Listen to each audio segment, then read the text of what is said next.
Alright, let's see how Channel's doing today. How are we doing Whoa!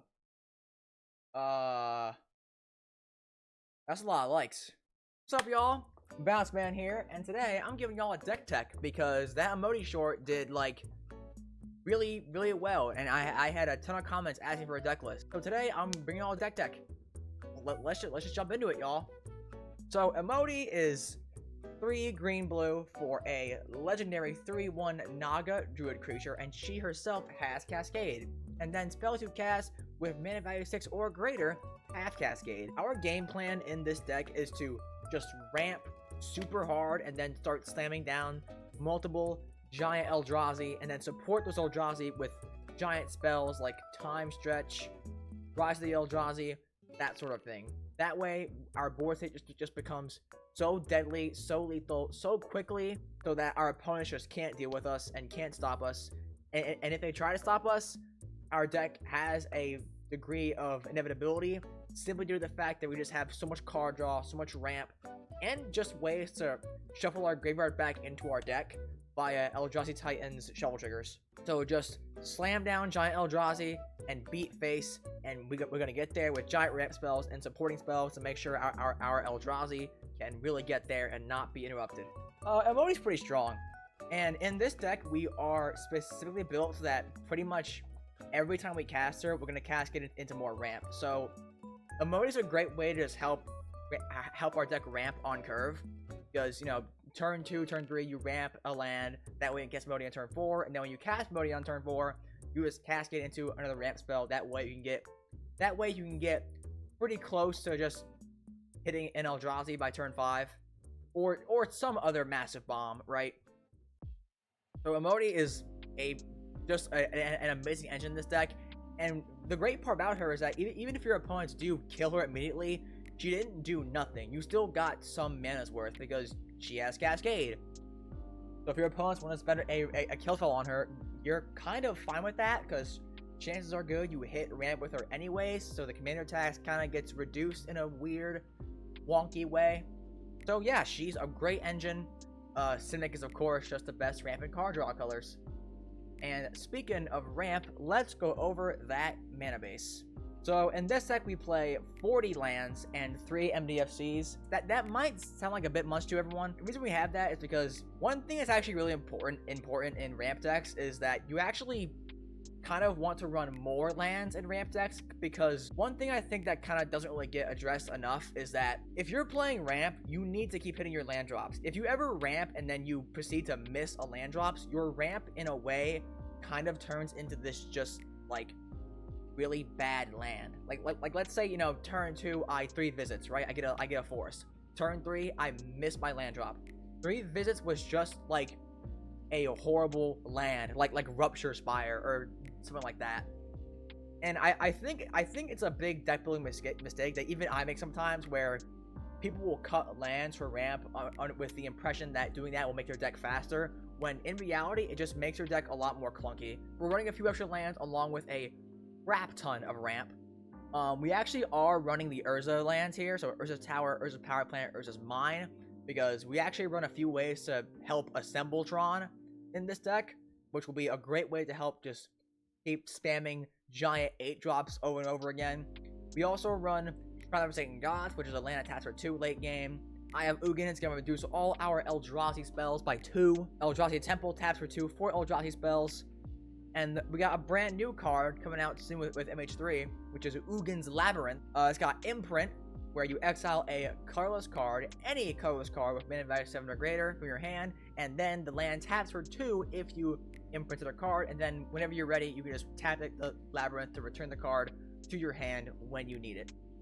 So it's great all around. We also got Urza's Cave to help fetch for our Tron land, or any other just great utility land, such as Mirror Pool, Mosswort Bridge, Scavenger Grounds, Sanctum of Ugin, Alchemist Refuge. It's just, the mana base here is really great, because you actually, usually people see colorless as a downside in the utility land base, because, you know, you want to be able to tap for colors. But in this deck, there's actually a fair, like, most of our big spells either require colorless mana specifically, or they just are colorless spells like Coslick or Ulamog, where they're just giant 10 drops that have no color requirements. So us running lots of utility lands that are colorless and don't have a color mana isn't really a big of a deal. And we even run some wastes in this deck as well, because like I said, there are a number of cards in this deck that specifically ask us for colorless mana. So being able to have some waste we can fetch with our Cultivates and Kodama's Reaches is just great for the deck overall. It'll help us fulfill that colorless requirement should we have games where we just can't draw any of those colorless utility lands. Moving on to the ramp package here. There's a fair bit, you know. It's like 30 spells. Look, alright, I know you probably hear that you probably hear that number and think, dude, are you serious? Is that really necessary? Yes and no. The way I like to build these big mana decks is I think in order to make sure your deck is as efficient and consistent as possible, you want to be able to make sure you can hit those 8, 9, 10 drop mana amounts as consistently as possible. And that means actually having your ramp scale with you as the game goes along as well. We have small ramp like Nature's Lore, Cultivate, 3 Visits, Soul Ring, Simic Signet, Mind Stone, which are all just simple 2-mana spells that ramp you by 1. That's fine. We have medium-sized ramp like Vastwood Surge, Hour of Promise, Endfish Restoration, which will help us kind of start scaling our ramp a little bit. And then we have lots of big ramp spells. Reshape the Earth will grab you pretty much every non-basic in your deck. This card can make you so much mana if it resolves. We're also unironically running Omniscience, because if this thing resolves, you just win.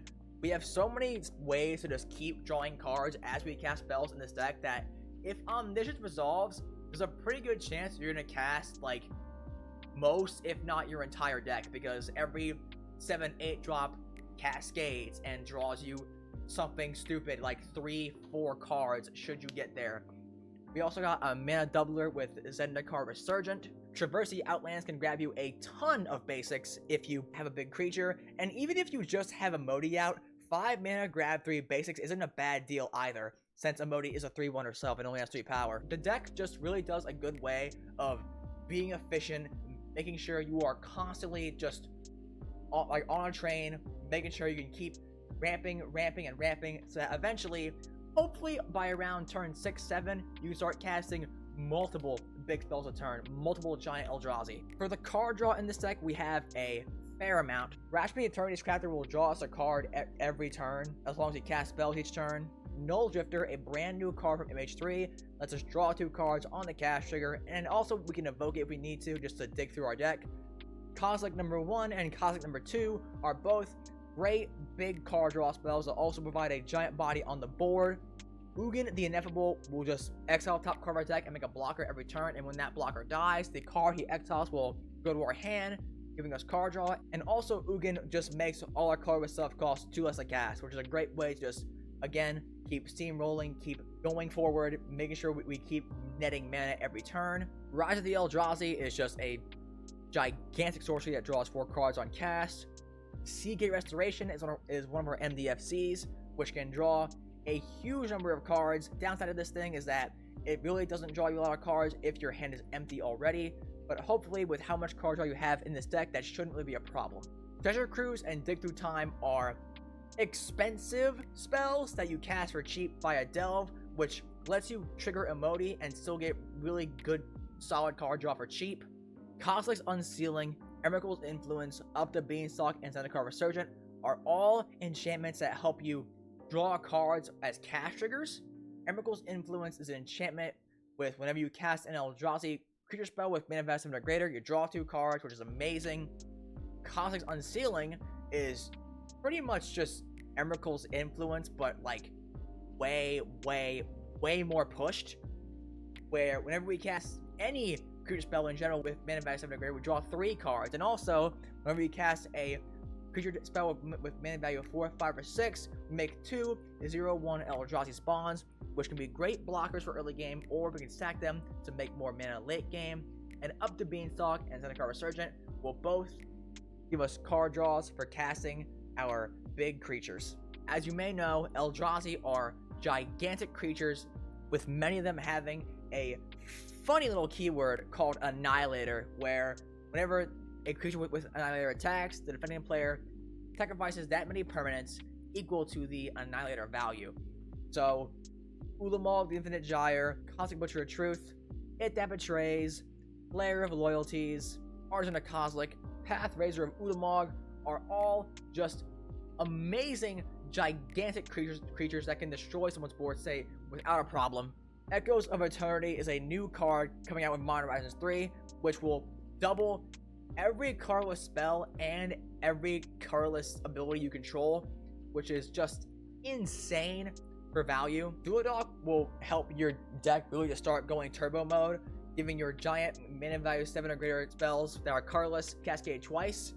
And Duodock combined with Imoti means your colorless spells from your hand with mana value 7 or greater cascade 3 times, which is insane.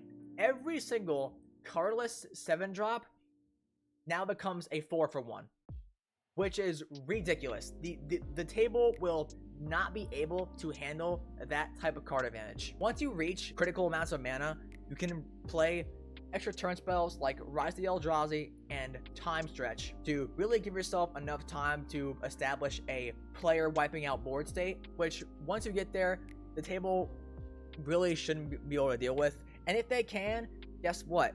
Kozilek and Ulamog shuffle your graveyard back into your library.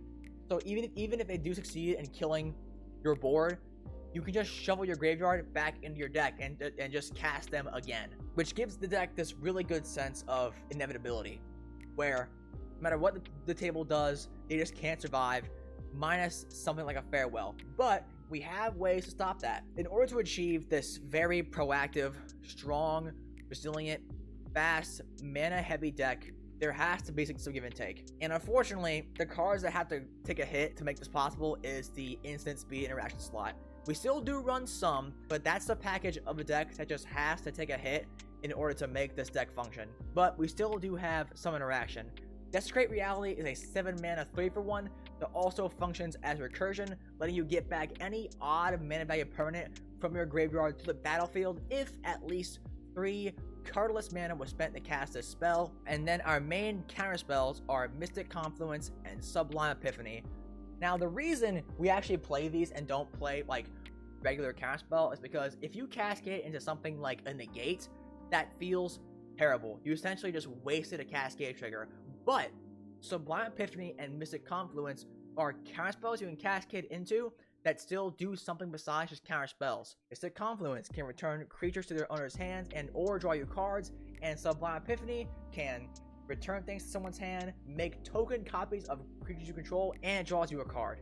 Of course, we also do have some solid sorcery speed interaction as well. Both Ulamogs will destroy things on cast. World Breaker will exile any artifact, enchantment, or land on cast. Lair of Loyalties will steal a creature for 1 turn just to get it off the board for a turn if you need to. Both Ugins can deal with colored permanents, 6-mana Ugin being able to destroy a single color permanent, and Ugin the Spirit Dragon being able to pretty much just wipe the board of all color permanents. Rise of the Eldrazi, as previously mentioned, can also destroy any permanent if you need to, and all this does is just a great board wipe that does not hit any of your Eldrazi.